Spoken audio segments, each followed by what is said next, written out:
ప్రభువునందు ప్రియ దేవుని బిడ్డలారా, ఈ దినం జూన్ 1వ తారీఖు. ఆశ్చర్యకరంగా ప్రభువు ఈ సంవత్సరంలో 5 మాసాలు పూర్తి చేయించి 6వ మాసంలో ప్రవేశపెట్టారు. ఈ మాసం 30 దినాలు. ఈ 30 దినాలు ఎపిసోడ్ సహకారులు కావాలి. ప్రార్థించండి. ప్రార్థన చేసుకుని వాక్య ధ్యానం ప్రారంభిద్దాం. మమ్ములను మిక్కిలిగా ప్రేమిస్తున్న మా ప్రియ పరలోకపు తండ్రి, మీ పరిశుద్ధ ఘన నామమునకు వందనములు, స్తోత్రములు. నేటి వాక్య ధ్యానము మాకు దీవెనకరంగా దయచేయము. ఈ 30 దినాలు ఎపిసోడ్ సహకారులు కావాలి. ఆర్థిక కృపనివ్వండి. వాక్యము ద్వారా మీరు మాతో మాట్లాడండి. మీ వాక్యాన్ని గ్రహించుట మాకు నేర్పండి. వాక్యము వింటున్న ప్రతి ఒక్క వ్యక్తి వాక్యము చేత సంధించబడుటకు కృప చూపండి. వివిధ అవసరాలు కలిగిన వ్యక్తులు ఈ వర్తమానం వింటున్నారు. వారి నిజ జీవితానికి పరిష్కారము వాక్యము నుండి వారికే మీరు చూపించండి. ఈ కార్యక్రమం మీది ప్రభు, కొనసాగించండి. యేసు నామమున అడుగుచున్నాము తండ్రి, ఆమేన్. ప్రభువునందు ప్రియ దేవుని బిడ్డలారా, దయచేసి మీ పరిశుద్ధ బైబిల్ గ్రంథాన్ని తెరవండి. మత్తయి సువార్త 8వ అధ్యాయము 26వ వచనం మీ ఎదుట ఉంచుకోండి. మత్తయి సువార్త 8వ అధ్యాయం 23 నుండి 27 వరకు ఉన్న వాక్య భాగాన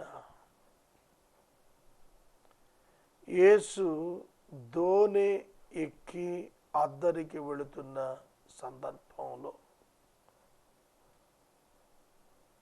ఈ గలిలయ సముద్రము పైన మిక్కిలి గొప్ప తుఫాను రేగగా ఆ దోణి అలల చేత కప్పబడెను.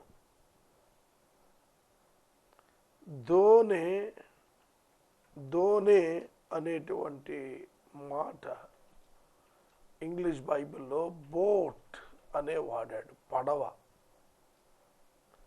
యేసు మరియు శిష్యులు 12 మంది ఉన్నారు. సాధారణంగా మనం నదులలో, పెద్ద కాల్వల్లో చూచేటువంటి ఒక సాధారణ పడవ. మరబోట్ కాదు, అప్పుడు మరబోట్స్ లేవు. మనుషులే దాన్ని నడిపించుకోవాలి.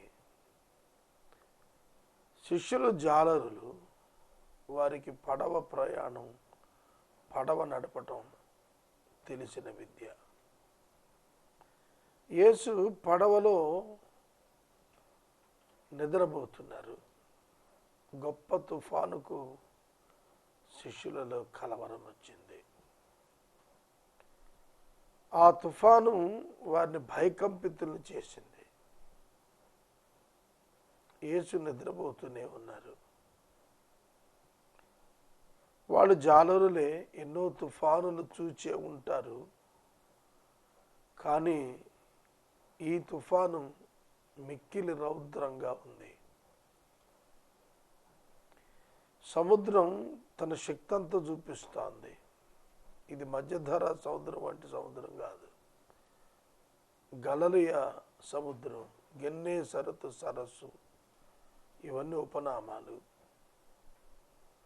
కనుక ఈ యొక్క సముద్ర భాగంలో సరస్సుగానే చెప్పబడింది. ఒక ప్రత్యేకమైనటువంటి ఈ పెద్ద తుఫాను దోణను తలకిందులు చేస్తుందా అన్నట్టుగా ఉంది. లోపల కూర్చున్న వారు ఆందోళన పడుతున్నారు. యేసు ఉన్న పడవ, ఈ పడవ చూస్తున్నప్పుడు నాకు ఒక దృశ్యం గుర్తొస్తుంది. 40 పగళ్ళు 40 రాత్రులు ప్రచండ మహావర్షం, ఉరుములు మెరుపులతో కూడి భయంకరమైనటువంటి జలప్రళయం వచ్చినప్పుడు 8 మంది మనుషులు మరియు ప్రతి జంతువులోని ఆడమగ ప్రభువు నోవాహు చేత నిర్మించిన ఓడలో ఉన్నప్పుడు వారు ఎలా ఉన్నారు? ఆ జలప్రళయం వారికి ఆందోళన, కలవరం కలిగించలేకపోయాయి. ఎందుకో చెబుతాను.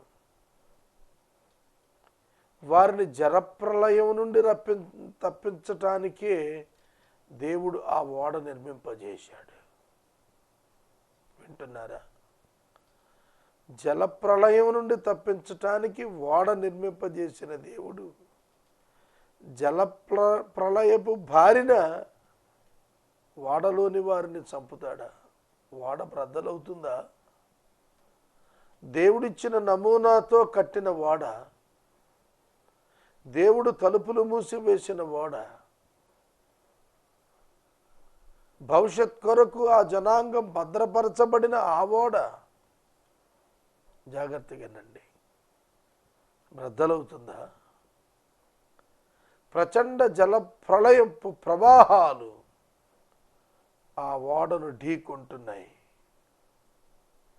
ఆ ఓడ అల్లకల్లోలంగా, ఈ దోణే ఆ ఓడ.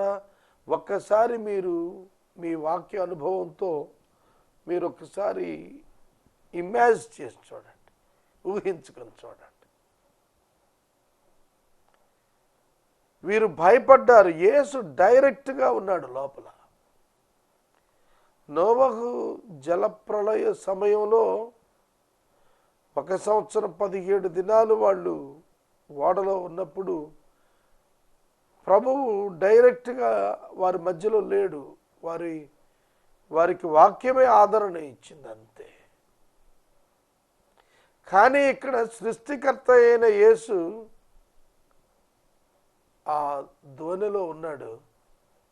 కానీ వారు కంగారు పడి నశించిపోతున్నామని కేకలేశారు. What is the difference between the disciples and the old testament Noah? Faith in him. ఆయన యందలి విశ్వాసం. ఆయన చెప్పాడు, ఆయన చేశాడు, ఆయన నడిపిస్తున్నాడు. అద్దరికి వెళ్ళుదాము అని చెప్పినది యేసయ్య, అద్దరికి చేర్చేది యేసయ్య, పడవలో ఉన్నది యేసయ్య, సముద్రముకు అధిపతి యేసయ్య. యేసయ్య శిష్యులు యేసును పక్కన పెట్టుకొని సముద్రానికి భయపడుతున్నారు, గాలికి భయపడుతున్నారు. ఆనాటి శిష్యులు ఎట్లున్నారో ఈనాటి క్రైస్తవులం కూడా అలాగే ఉన్నాం. ఈనాటి క్రైస్తవులం కూడా అలాగే ఉన్నాం. అవునండి. యేసు ఉండగా మనకెందుకు ఆందోళన, మనకెందుకు కలవరము, మనకెందుకు దుఃఖము? యేసు చూడటం లేదా?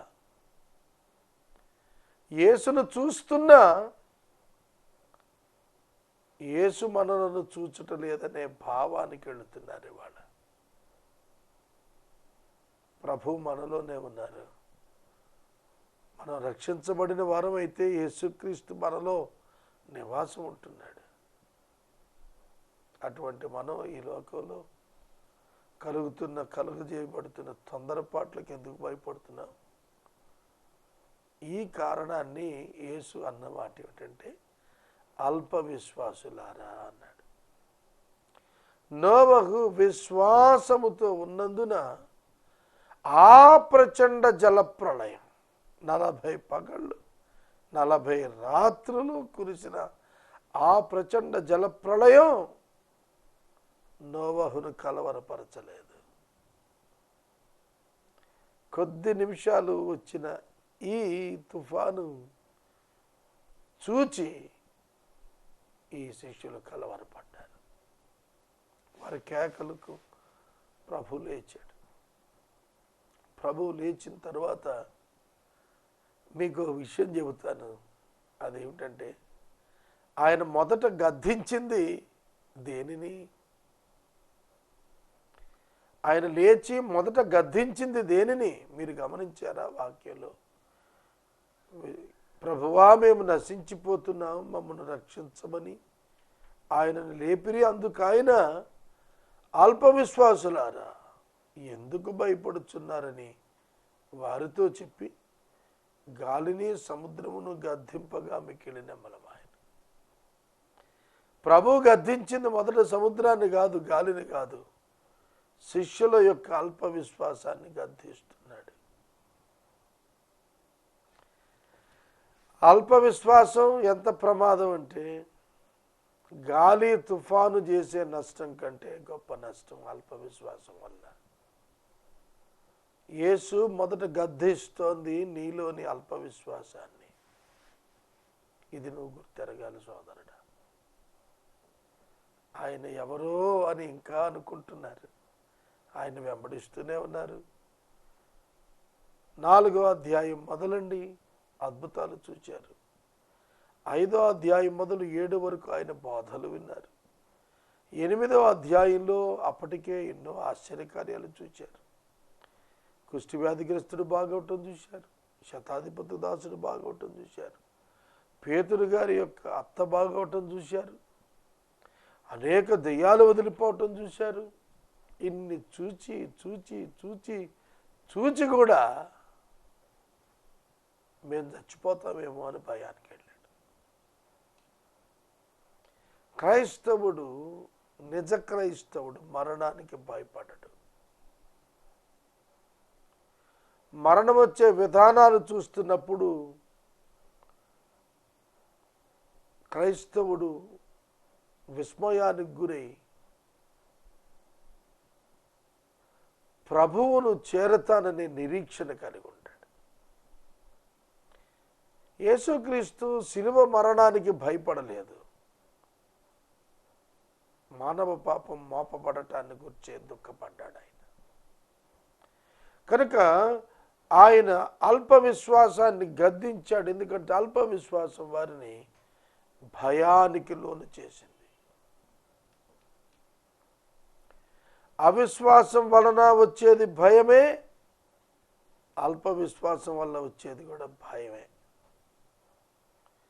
భయపడుతున్నారా? ఎందుకు భయపడుతున్నారు? ఈ ప్రశ్న ప్రతి క్రైస్తవుడు తన హృదయంలోకి తీసుకోవాలని నేను మనవి చేస్తున్నాను. వాక్యం చెబుతున్న నేను వింటున్న మీరు కూడా మీరు ఎందుకు భయపడుతున్నారు అని అడిగిన యేసయ్య ప్రశ్నకు ఏమని జవాబిస్తాం? బిడ్డల భవిష్యత్తు గురించి భయపడుతుంటాం. ఉదయాన్నే లేచి దినం నేను ప్రార్థన చేస్తున్నప్పుడు నా అంతరంగంలో, నా ఆత్మలో బిడ్డలను గురించిన ఒక ప్రశ్న తలెత్తింది. వారు ఏమవుతారు? వారు ఎట్లా వస్తారు? వారు ఎట్లా పెరుగుతారు? ఆ ఆలోచనకు దేవుడు ఇచ్చిన జవాబు, మనం ఎలా భయపడాలి? ఆ దేవుడు మనకిచ్చిన బిడ్డలు, వారు ఆయన బిడ్డలే. వారిని ఆయనే చూస్తాడు. వారి ప్రవర్తన, వారి నిల్చుట, వారు కూర్చున్నట ఆయన ఎరిగి ఉన్నాడు. వారి విద్య, వారి ఉపాధి ఆయన నిర్ణయించే ఉన్నాడు. కనుక మానవులకు కలుగుతున్న ప్రతి భయకారణాన్ని తరిమి వేయటానికి కావాల్సింది విశ్వాసమే. విశ్వాసమే కావాలి. అల్ప విశ్వాసులారా, ఎందుకు భయపడుతున్నారు? నేనుండగా మీరెందుకు భయపడుతున్నారు అని అర్థం.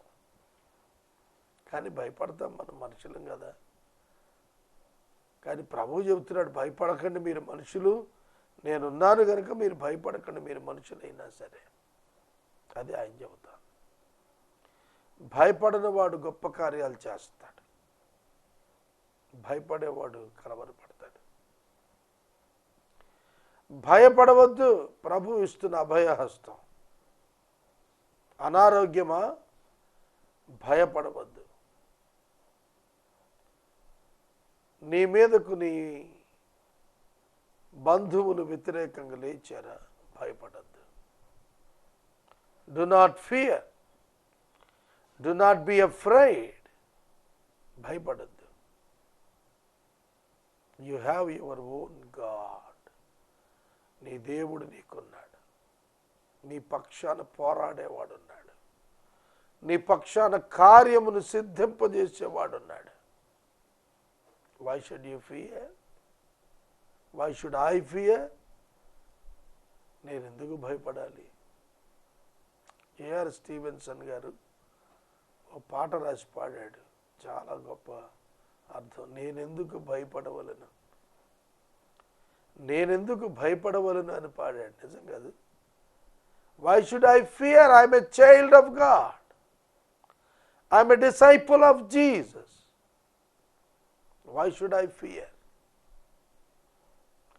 Let it be the storm or anything. Why should I fear? నేను ఎందుకు భయపడాలి? ఇది మనం మనలను ప్రశ్నించుకోవాలి. అల్ప విశ్వాసులారా, ఎందుకు భయపడుచున్నారు? మొదట మీ అల్ప విశ్వాసాన్ని గద్దించుట నేర్చుకొనమని ప్రభు పేరిట నేను మనవి చేస్తున్నాను. మొట్టమొదట మీరు మీ అల్ప విశ్వాసాన్ని గద్దించుకోవాలి, మిమ్మల్ని మీరు సరి చేసుకోవాలి. ఇది నేను మిమ్మల్ని కోరుతున్నాను.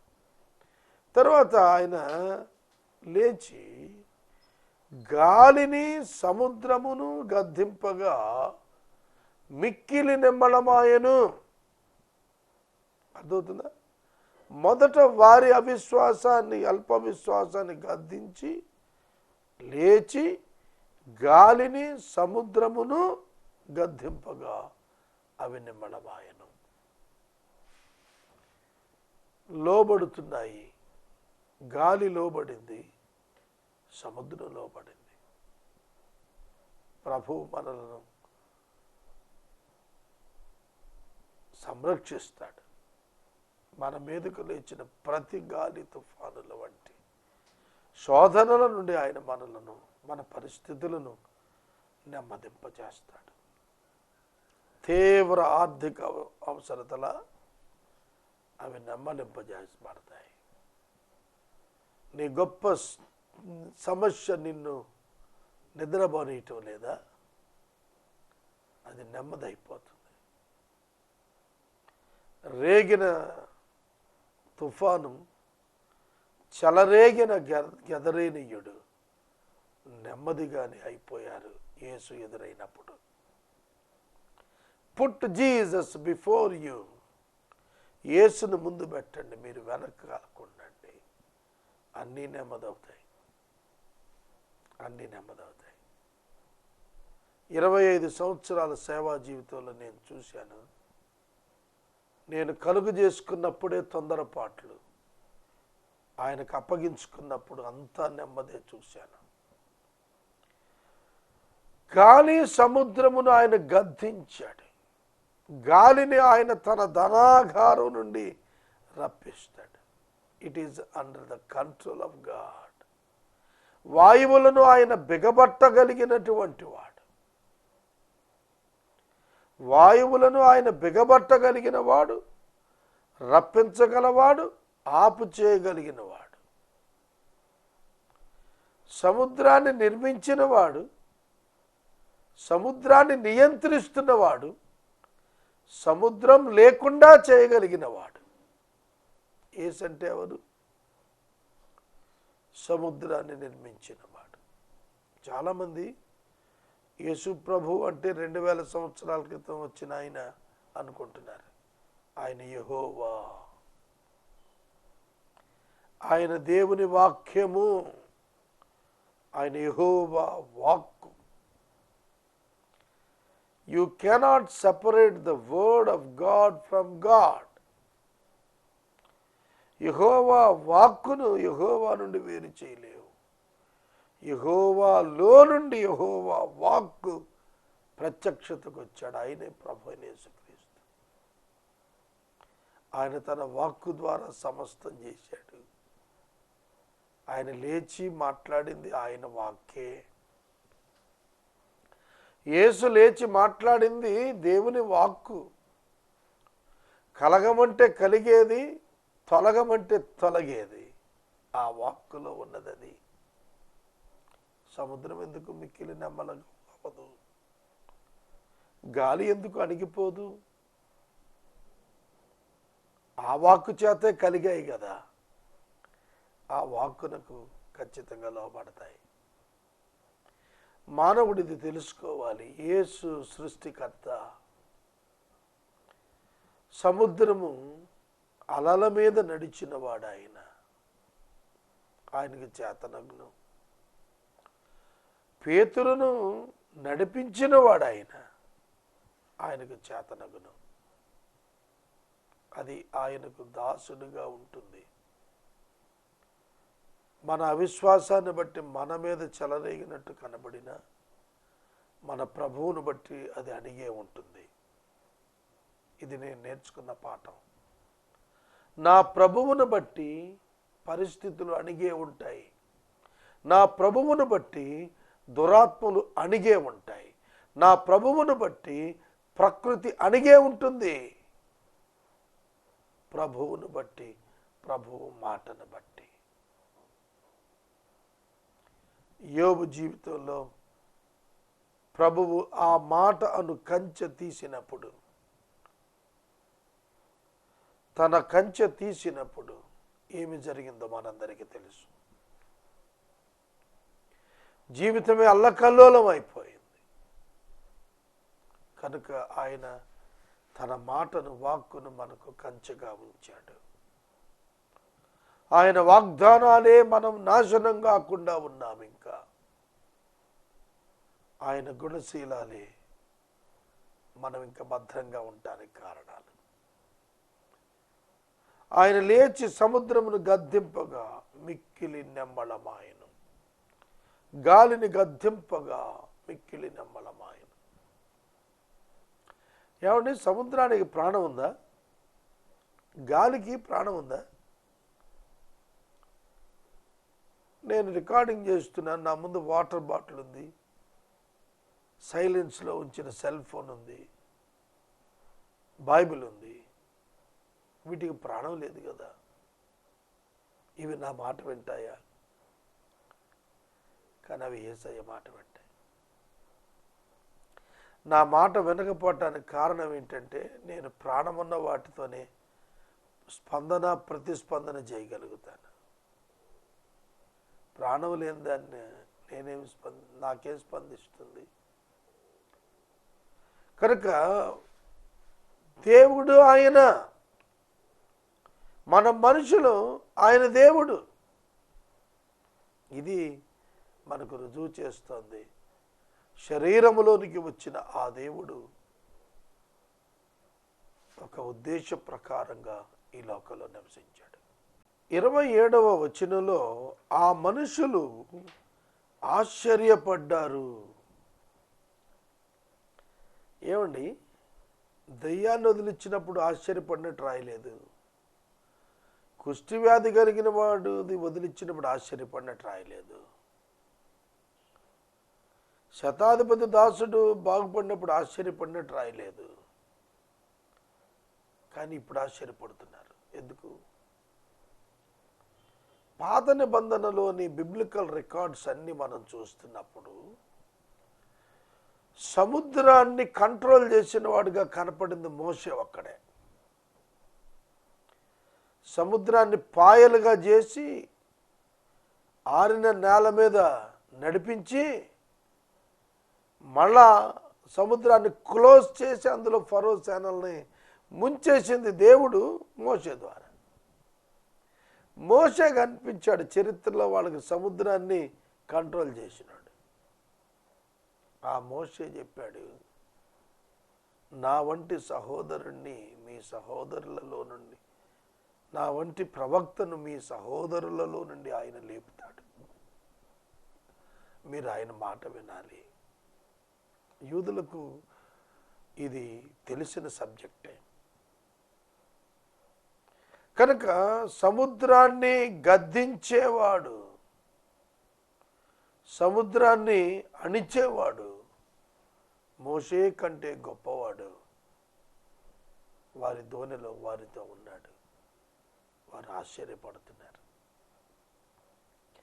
మనం ఎప్పుడు ఆశ్చర్యపడతామంటే క్రొత్తగా ఆ అంశాన్ని ఆలోచిస్తున్నప్పుడు. మొట్టమొదటిసారి మనం ఏదైనా ఒక నూతన క్రియ చూస్తే థ్రిల్ ఫీల్ అవుతాం, ఆశ్చర్యపడతాం. తర్వాత చూడగా చూడగా చూడగా అది రొటీన్ అయిపోతుంది. యేసు పరిష్కారంలో అద్భుతాలు కామన్ అయిపోయాయి. అందుకే నేను దానికి ఆశ్చర్యపడ్డాను. అయ్యా దేవుడు సహాయం పంపించాడండి అని ఆఫీస్ వాళ్ళు చెబితే నవ్వుకొని వెళ్ళిపోతాను. It's not new for me. దీనికేం ఆశ్చర్యం లేదు. ఎందుకంటే ఆయన ఆశ్చర్యకారుడు, అన్నీ అయ్యే చేస్తాడు ఆయన. అర్థమవుతుందా? నా జీవితంలో నేను ఎన్ని ఆశ్చర్యాలు చూస్తున్నాను. మా తల్లిగారు అనారోగ్యంతో హాస్పిటల్లో ఉన్నారు. 7-8 మంది post graduate complete medical doctors చూస్తున్నారు, టాప్ పీజీస్ చూస్తున్నారు. వాళ్ళంతా చెబుతోంది ఒకటే, వ్యాధి లేదంటున్నారు. మరెందుకు సెమీ కోమాలో ఉందంటే అర్థం కావట్లేదన్నారు. మిషన్స్కి అర్థం కాలేదు, మేధావులకు అర్థం కాలేదు. అదే కదా ఆశ్చర్యం అంటే. మనిషి చనిపోవటం లేదు, బతికి ఉంది. లిటిల్ రెస్పాన్స్ వస్తుంది. యేసు ఆమెను అలా ఉంచి ఏం నేర్పిస్తున్నాడు నాకు అని నేను ఆలోచన చేస్తున్నాను ఇప్పుడు. అమ్మ అట్లా ఉండటం వల్ల what he is going to teach me, ఏం నేర్పించాలనుకుంటున్నాడు, ఏం బోధించాలనుకుంటున్నాడు నా ప్రభువు నాకు. సోదరుడా, సోదరి, ఎందుకు ఆశ్చర్యపడుతున్నావు? ఏం నేర్చుకుంటున్నావు? సముద్రాన్ని గద్దించినప్పుడు శిష్యులు ఏం నేర్చుకున్నారు? ఆశ్చర్యపడటం నేర్చుకున్నారా? దానిలో ప్రయోజనం లేదు. ఈయన ఎట్టివాడో, ఈయనకు గాలియు సముద్రము లోబడుచున్నవని చెప్పుకొనిరి. No use of that. చెప్పుకొనిరి అనే కంటే వారు విశ్వసించిరి, వారు లోబడిరి అంటే ఇంకా బాగుండేది. ఏమిటి ఉపయోగం? యేసయ్య అలా చేశాడంట, ఇలా చేశాడంట, అక్కడదంటే ఇక్కడ. ఏమిటండి అది? యేసును నమ్ముతున్నాను అని దానివల్ల చెప్పగలుగుతున్నావా? ఆ దినమున ఆ సూచక క్రియ చూచి ఆయన శిష్యులు ఆయన యందు విశ్వాసముంచిరి అని కానా పెండ్లి విందు ప్యాసేజీలో చివరి భాగాన్ని రాశాడు. That is good result which God likes. దేవునికి ఇష్టమైంది అదండి. దేవునికి మనం లోబడాలి. ఒక ఆశ్చర్య కార్యం మనం చూచినప్పుడు we don't need to discuss about it. We need to bow down and worship him. ఇది మనం నేర్చుకోవాలి. మనం ఏం నేర్చుకోవాలి తెలుసా? ఆయనకు శిరస్సు వంచటం నేర్చుకోవాలి.